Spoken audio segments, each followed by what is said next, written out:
What is going on, FA Nation? John Impemba here with Sean Mitchell, bringing you the Fantasy Alarm NBA DFS live stream here for Tuesday's 8-game slate. Sean, Mr. James Grande was the man on the playbook today. It's a pretty interesting slate. Him and I did the podcast last night. First thing that jumped out to us was obviously this matchup between Minnesota and New Orleans. 247 game total in that one. James basically was giddy with joy discussing his potential game stacks for this one. So it's no shock to look through his playbook and basically see every player on the team, on either team, in there. It's going to be an interesting slate because I think the chalk is certainly going to be in that direction. Absolutely. I mean, how do you fade a game with 248 on the total? I know Grande has been huge into the fading anybody, going against Minnesota. He made us promise him that we'll make sure that he plays guys against Minnesota. So we have to hold him accountable. Obviously, you're going to have to play some of this game. The pace is just going to be totally insane. You have the first and second ranked teams in terms of pace over the last 10 games. Right. It's going to be hard to fade. Yeah, it's going to be tough to fade. There are other good games here on the slate in terms of totals as well. Clippers Thunder 228.5, just a 5-point spread in that one. We have the Wizards and the Kings. That one's at 235.5 and only a 5.5-point spread. Could just as easily rival that Minnesota New Orleans game. And then Toronto Phoenix, we're looking at 224 and just a 4-point spread in that one. So definitely some good games to get into. I said James is all over the playbook today. So why don't we just kind of kick it off and give our opinions on some of the guys that he likes. Obviously, he gives some of the plays that didn't make the playbook at the top. He's got Kyle Lowry, Shake Milton, Monte Morris for point guards. To me, obviously, the Shake Milton play is the one that stands out maybe a little bit more just because there's nobody in Philadelphia right now. They're going in there. He scored 39 actual the other night because he had to. No Ben Simmons, no Joel Embiid, no Josh Richardson. We're not expecting Philadelphia really to compete in this game because they're on the road against basically a healthy Lakers team, but sure, they don't really have anybody to take Milton off the floor either. So I think he's out there for the long haul. Right. I mean, the only other guy that I can think of, Alec Burks. It's definitely not going to be Raul Neto or anything like that. So I don't hate it. Obviously, big, huge spread on that game.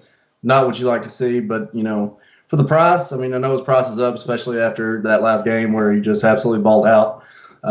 But it is it's not a good spot. It's definitely not a good spot. So I have to say that, of course. The Kyle Lowry, actually that Toronto game is one of my more – I think it's going to be one that probably a lot of people don't – It's a good pivot game. I think it's a great pivot game. I know the total has actually dropped a couple of points actually since this morning, which I thought was rather interesting. Mm-hmm. I'm also a decent fan of Monte Morris, though. I think that game could also get out of hand a little bit. He's really cheap. He's actually been playing really good minutes at home as well. Right. So I like those three up top that he has. I really don't know how much shake if I'll even have any. I do like a lot of options that are a little bit cheaper. And of course we'll get into the point guard spot here, which Grande actually has in the playbook. Right. But how do you feel about shake? Do you think that you'll have quite a bit? None? So I think, I like to use this as like my example for these things. If I'm playing in the 20 max or the 25 max or whatever on FanDuel, I would probably have Shake in at least 2 lineups, I think. One, because he's a fair price point. If you want to go ahead and stack, some of those games like New Orleans and Minnesota or Toronto, those guys are expensive. You're going to need to find salary savings somewhere. And I feel like, you can go down and play a Shabazz Napier against Sacramento for cheaper, but like his minutes aren't as secure. You don't know what he seems to have, at least these days, a potentially lower floor. I'd rather spend up a couple more and feel comfortable knowing that I think Shake's out there for 40 minutes tonight, regardless of what happens. Think so? Okay. I can see it. I'm definitely not arguing that fact at all. Yeah. James just messaged us. He wants everybody to know that we don't need to hold him accountable because he has shares of everybody in that New Orleans-Minnesota game. Hey, we know, Grande. We know. Right. So let's talk about some of those players. Lonzo Ball obviously made the playbook. This is he considers Lonzo actually to even be a cash play.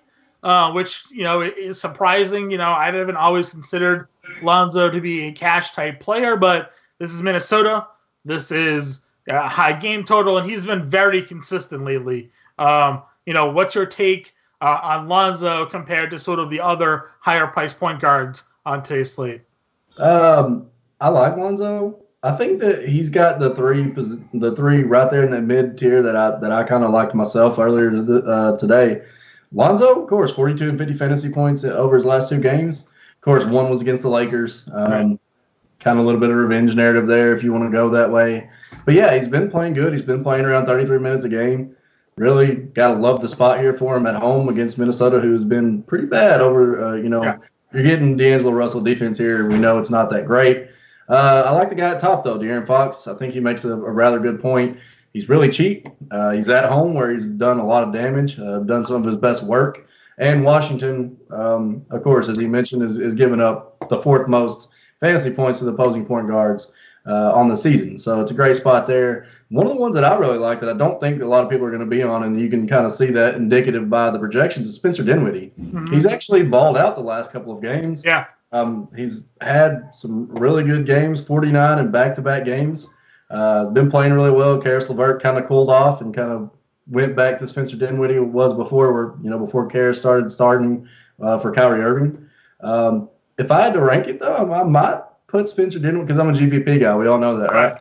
So I might have to go Dinwiddie over Fox just because I think Fox is going to be a little chalky. Obviously, we know Lonzo's going to be chalky. So in tournaments, I think the Dinwiddie is a really good pivot here. Yeah, it's not bad. I mean, Marcus Smart is active tonight, so I know in the past we always have to talk about maybe the one-on-one matchup tends to be a little bit more overemphasized, and in reality, it's not like playoff basketball. This is a game in March, so I don't know how high intensity they're going to be out there, but also Kemba Walker is going to be on the floor for 20 minutes, so Dinwiddie could easily take advantage of that matchup. Devontae Graham's out. Malik Monk is suspended. Terry Rozier made the starting 5 video tonight for Adam Ronis. He's in the playbook here for James. The ownership on Rozier is through the roof in this spot against San Antonio. Now, we talk about it a lot lately. We've been attacking San Antonio with opposing point guards. The problem here, Sean, is the last time we had Rozier chalk night, he did absolutely nothing for anybody. So, tougher matchup against the Pacers that day than San Antonio this time around while you're buying back into the Rozier chalk. I'll have a little bit just because, he did take a gazillion shots in that game, and he was like, one of the, 9 or something from that, in the first half. He didn't shoot the ball exactly well. He is at home. Again, as you mentioned, we have been fading the San Antonio backcourt quite a bit here lately. I don't mind it. However, I won't have a whole lot in tournaments, obviously. Right. He's going to be chalk, mega chalk. I mean, that's very indicative. So, and this is like, we talk good chalk, bad chalk. Like, Rozier is like borderline bad chalk. Like, we've seen him have more bad games than good games, it seems like, this year. And I say bad chalk in terms of, like, he has a pretty low floor for a guy that's going to be so highly owned. Not that, like, I don't think he has a good play. It's just that, like, if you fade him tonight, there's a chance that he bombs like he did the other day, and you're above the field, so. This total is like 211. I mean, these two teams, Charlotte for sure, is almost dead last in terms of pace. They're not very good, and now they're missing, their starting point guard. Mm-hmm. So it's not a good spot by no means. I get the usage aspect. I get the spot. But, again, it's just on the same, it's not that great of a game to be playing. Jordan Poole is probably the other guard that I think is worth considering here. Excuse me. It's a tough matchup against Denver. It's in Denver. We know all that. But the other day, he was out there late in a game that wasn't really close. So it seems like because they're just lacking so much depth at the guard position here, that Poole just seems to make a lot of sense as a value play. Still getting no respect in terms of salary, $4,500 and $4,800. I don't think the newly signed Chaston Randall is going to come in and take away minutes from him here. So I think Poole, for looking to spend down, is probably the option for me. I think he's safe. I mean, obviously they're depleted at the guard spot. They really don't have much there. I do think he's safe. It's definitely not the greatest spot being in Denver. Don't love it. really. I think there are a couple other spin downs. I mean, me personally, you get Reggie Jackson going into OKC as a return revenge game here. And then your boy Dennis Schroeder is a little bit cheap tonight as well on the flip side of that. So I just wanted to throw those two guys out there. But I totally think Jordan Poole is fine as far as he's going to get you 25 fantasy points mostly. He does it. We've seen him, get 29 and 30 here lately in a couple games. So it's interesting. Have we seen if Dre's playing or not? Because I have not seen. He's out. He's ruled out. Okay. Well, that's even better. That helps a little bit too. So totally fine with that. Yeah. Schroeder's fine. Obviously, always a good GPP play for me. Shooting guard only on FanDuel, point guard, shooting guard, DraftKings. The Jackson play. No, James brought up Jackson to me last night on the podcast. Revenge narrative for those of you that are into that sort of thing.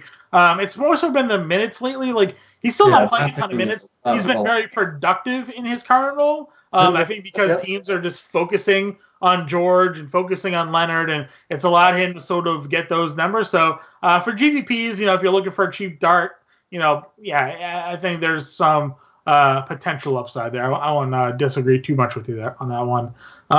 If we jump on over to shooting guard, we talked about top spend ups, and you and I were both a little bit surprised to see the ownership numbers on a guy like Bradley Beal, who's gone for like 60 plus in back-to-back games before going for like 50 and 3 straight before that. Like insane production. He's very upset about not being an all-star. And we're talking late night hammer, which we love, 235 game total, which we love, good game against Sacramento. 38% usage rate over his last 5. Right. Everything is pointing in the direction of like, yes, you want to spend up for Bradley Beal tonight. It doesn't seem like anybody's doing it though, so I'm not sure why, Sean. I will be. I'm definitely going to be playing Bill. It's just too good of a spot. The pace is going to be good. We know that already. The total is pretty decent. What, the second or third highest? Yeah, it was the second highest on the slate. Second highest? Okay, second highest total on the board. And it's, that late night hammer, you're going to want to get some exposure to it. I think he's probably one of my favorite spin ups. He's one or top 2. There'll be nothing better than having a, say, 5% owned Bradley Beal going for 60 while nobody else has anybody playing. 60 or more fantasy points in his last 4 or 5 games, sign me up. Sign me up, His ownership depressed because kind of the chalkier plays here in that Minnesota-New Orleans game. Right. Which, again, we're figuring. D'Angelo Russell, Drew Holiday, Malik Beasley, even over on FanDuel, has high ownership projections. If you're deciding between Holiday or Russell, Sean, which of the two do you prefer? I want D'Angelo. And I know he's more expensive, but we just know that he's more so on DraftKings than FanDuel. FanDuel is only a $400 difference between the two. Over on DraftKings, you're looking at a difference of $1,100. So bigger bump on DraftKings, but on FanDuel, they're pretty close to one another. And of course, the biggest thing that he does is shoot threes, which is obviously is going to bump up his value on DraftKings. So I'm totally fine with that price. We know the total huge. There's going to be tons of possessions in this game. And he's going to be the main guy for Minnesota here. Right. And we need to mention that, of course, New Orleans allowing the number one, most fantasy points at that point guard spot. So D'Angelo is my guy on the other spin up. He's probably, he's in the top 5 for sure, and he could be top 3 for me tonight. I think he's going to shoot probably 25 to 28 times. So I'm totally fine paying up for D'Angelo Russell. With the news that Fred VanVleet is out again on FanDuel for me, Norman Powell is only $4,900. If I'm looking to, do a spend up, spend down at the shooting guard position over on FanDuel, I think that's where I'm going to go tonight. I mean, he's come back from injury. There's always that notion of like, oh, a guy's going to come back from injury. He's probably going to be limited. And then he goes and plays 36 and 40 minutes in the 2 games since coming back from injury. So I have to believe that he's going to go ahead and play those minutes again. $4,900 is far too cheap, and you're getting a really good matchup here against Phoenix. Yeah, totally agree. Yeah, I was on Norman earlier too. Definitely will be now. It's a great spot for him, especially with VanVleet out. Yeah, the 36 and 40 minutes over the last 2 is pretty insane. Carrying around a 21.5% usage rate, so it's good stuff. I really like Powell. On DraftKings, if you had to pick between spending $6K for Beasley or $57 for Powell, which of the two do you go with? I'm going to go Powell. I mean, I already said it. I said it, earlier today that I think that Toronto game is one of my favorite games. I think it's a great pivot game, and I think Powell's going to be definitely one of the most pivotal spots in there. Yep, I agree with you. Two guys that he has written up top. Obviously, one guy. What? I said sorry, Grande. I picked over his game. Yeah. Two guys he has written up top. One, Cody Martin. I've been kind of championing him for a little bit now. He's actually starting tonight at a really nice price tag. I think I saw him under $4,000 on FanDuel. Did I have that right? Or is he just over $4,200 on FanDuel? On DraftKings, I think he was just a little bit over there as well. He is 41. So great number for a guy that's going to be starting. He's been productive. This violates your rule, though, your principle of a backup player moving into the starting lineup. Can't do it. It worries you that much tonight? Can't do it. Yeah. All right. And then the flip side of that, he's got DDR. It's not even that. Yeah. It's just I really don't love that game. Yeah, go ahead. It's just not one of my favorite games. No, it's not. No one's going to play this game. Completely off my board, to be flat out honest. I just don't see a whole lots of value. I do like DDR. He is fairly cheap. Cody Martin, I mean, if you want to throw him in some GPPs, I think is totally fine. I think he's definitely, for me, a DraftKings play. Right. You're going to need to find salary savings somewhere. So I think that's a direction to take a look at. James wants me to remind you that Cody Martin has started a few games already this year. He's actively watching and participating. You can get it from James Grande right now in subscriber chat. If you have any questions for him while watching this, he'll be more than happy to tell you all about his favorite players on tonight's slate. So especially Michael Mulder, who's his new favorite player as well. In the playbook. And he made the playbook. He's 3,600 on FanDuel, 4,100 for whatever reason on DraftKings. But if you really want to punt and maybe have an interesting play, Mulder's there. Over 30 minutes back the last two games. They're going to blow it out. I feel like this is the guy on a 10-day contract that they're going to give some run to. Sure. I mean, the guy's projected to not even be a 0.5% owned on both sides. He's definitely a deep punt. So if you feel like you're trying to get in a couple different studs, he's definitely a guy you can look at in GPPs. I'm totally fine with it. Yep, that's fair. Small forward. Are you paying up for LeBron in this matchup against Philly? No. To me, I can't see myself doing it. We're right out the blowout. AD's active. LeBron in a blowout against Philadelphia. Like for me, I understand him making the playbook. Just because you got to mention LeBron James on a slate like this. But for me, I'd rather just pay up for Bradley Beal. If I'm gonna spend that money, spend it on Bradley Beal or Kauai Leonard in a better matchup. So. Or D'Angelo Russell, yeah, sure. Yeah, D'Angelo Russell, right. So LBJ for me, I'm not putting him in anything. Even if I made 20 lineups, he'd be in the goose egg. So I'm not going to go there. Small forward, he's got Siakam listed for whatever reason because he's a power forward over on DraftKings. Small forward still on FanDuel. Right. But you have Siakam against Phoenix. Great spot for him. Ingram is really the price that is I'm still bugging out over. He's under $8,000. He's been productive. Since coming back from his ankle, I think it was that he missed a couple games with. We've seen him be productive playing next to Zion. Like he's figured out how to fit into that starting lineup. And again, this is 245 game total. So for me, if I'm talking about like where I'm starting my small forward position tonight, it's starting with Brandon Ingram. Yeah, I mean, you can't not like it. His usage rate has gotten back up there. He's right at close to 28% over his last 5 games. Zion is only right around 30. So those two guys have been the usage guys for the Pelicans. He's going to continue to do his thing. I don't think that Zion and him are going to take too much away from each other, especially in such a big total. It's a really good spot for Ingram, and the price, it's just pretty crazy. The decision is to be made about what to do with the next spot. I was just about to go there. Yeah, because, I'll let you go ahead and take it away. George Brown, and then recently OG Anunoby's been like the greatest small forward in the NBA. So Yeah. Obviously, with Serge and FEV both out last game, OG just kind of stepped up and took over everything. The crazy thing is he only had like a 15.5% usage rate over his last 2 or 3 games. Like, there's no usage rate. He's just doing steals. 13 steals over the last 2 games. Crazy. I think 9 and 6 or 5, and I mean it was just 7 and 5, something like that. 7 and 6. Yeah, crazy steals. The guy's really good, and again, he's getting another good matchup in Phoenix in a decently paced spot, and against a team that can be fairly turnover prone. So OG at the price. DraftKings, he's obviously a bit higher on FanDuel. That's just a steal at 5.7. Don't think you can really turn that one down. Jaylen Brown has been really good. I think he's probably more of a borderline cash play for me than GPPs. It is a good spot against Brooklyn as well. But Paul George, though, man, with the return game to OKC. $6,800. Minutes are back up. That's crazy. Put up over 36 fantasy points in his last 2 games. I mean, how can you not play the narrative? I mean, how can you just not play the narrative here? In a close game, too. It's a game that's expected to be competitive. Exactly. So. I said this earlier, too, that I think this is probably one of my more favorite games to stack because I think that this game is going to have a lot of back and forth. It is a closer game, and the spread and the total are both fine for me. Mm-hmm.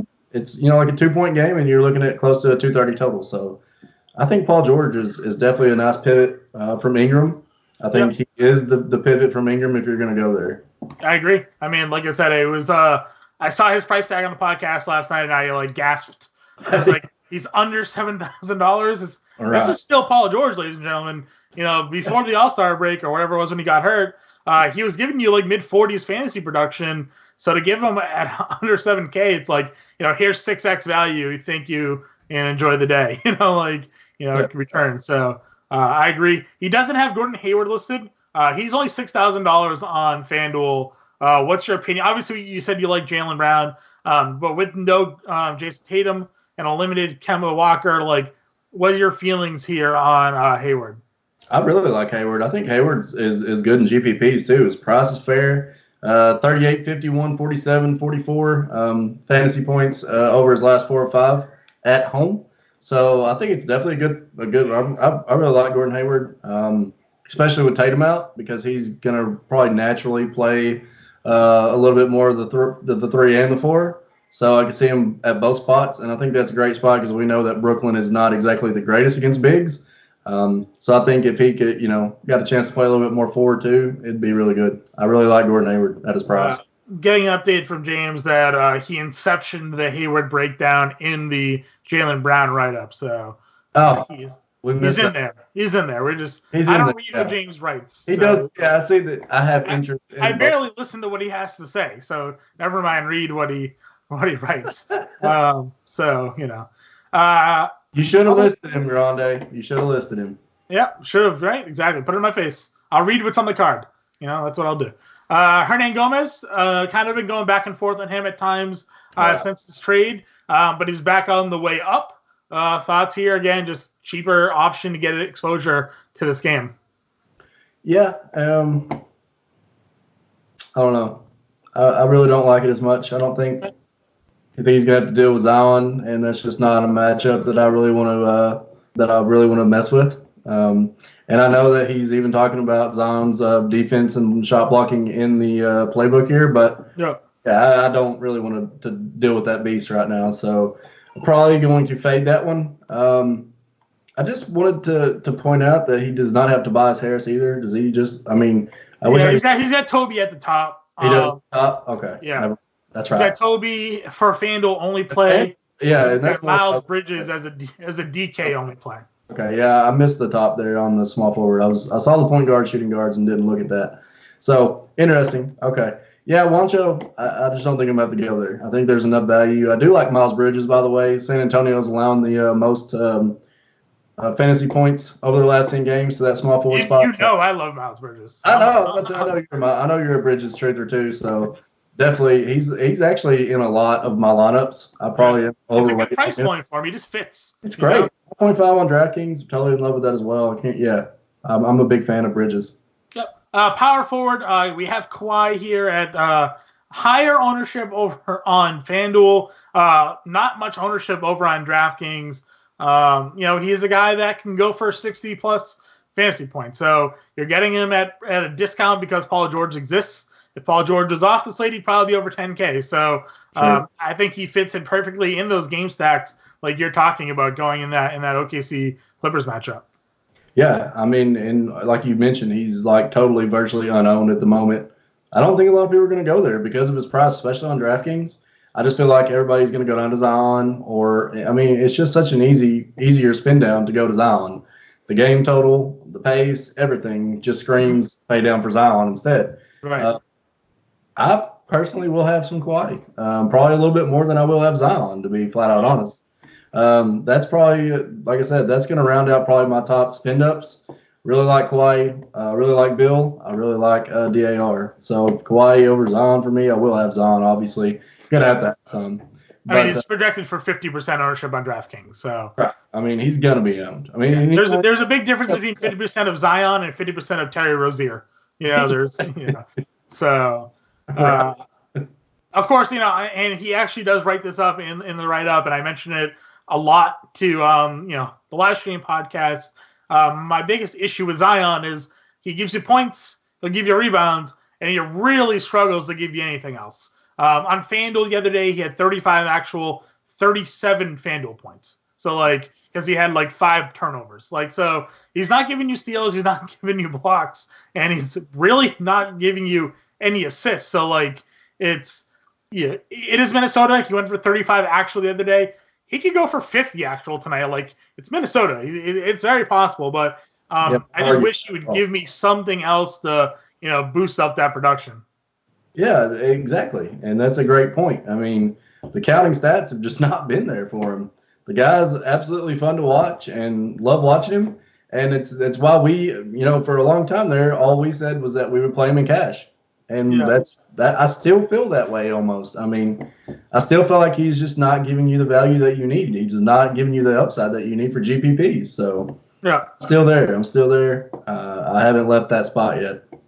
Yeah, I agree with you. Other power forwards here, he's got Al Horford listed. I know the usage rate and all that when those guys are out, but that matchup and just the game flow for me, I'm not really touching much of Philly outside of probably Shake, like I said. I just feel like, Horford doesn't have to be out there in a blowout. They'll throw anybody out there, instead of him. So for me, I'm going to be off the Horford train. What are we dealing with Trey Lyles? Because he is starting tonight at power forward again. Ownership's through the roof, but it's the second night of a back-to-back for San Antonio. He's been playing Boku minutes the last 3 games. It's a plus matchup here against Charlotte. Sure. They don't have depth, but I feel like Pop could just still screw with us here. Yeah, I'm going to eat that chalk. One of the only really big chalky plays that I'll probably be on tonight. I just feel like he has too much upside when he's been given the minutes. He's been given close to 40 minutes a game. Yeah. He's a good player. He's a good player. I know it is a back-to-back, but, they're missing LaMarcus Aldridge. They're missing Jakob Poeltl.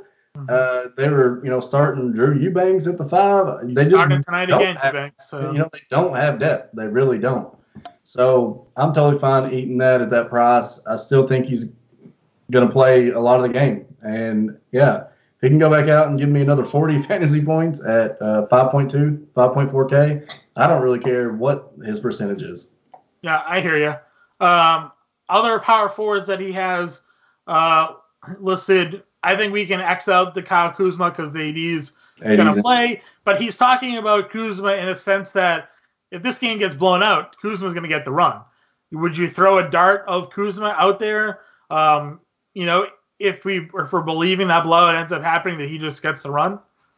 Does Kuzma get it, or does Keith get it? Or does – a lot of questionables. I could see Kuzma getting it for sure. At 5.1 on DraftKings, I'm probably not. No. I'm not going to probably pay that just to hope that he's going to get blowout run.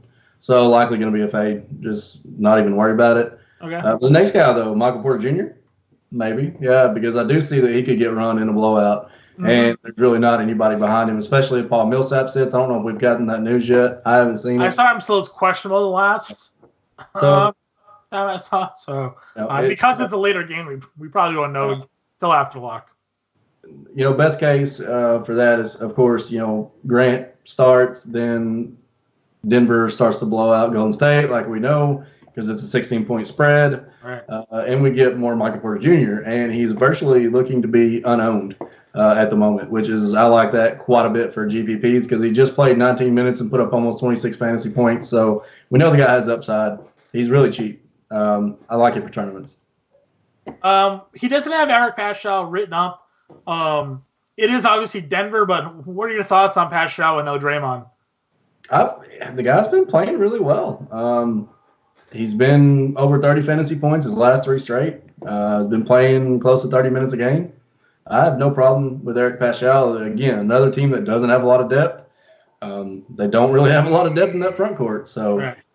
I'm totally fine with Erik Pascal. I think the price is fine as well. I mean, it is Denver. It's not a great spot. But we did just see OG Anunoby just absolutely obliterate Denver at home. True. So, I mean, I guess anybody can do it, right?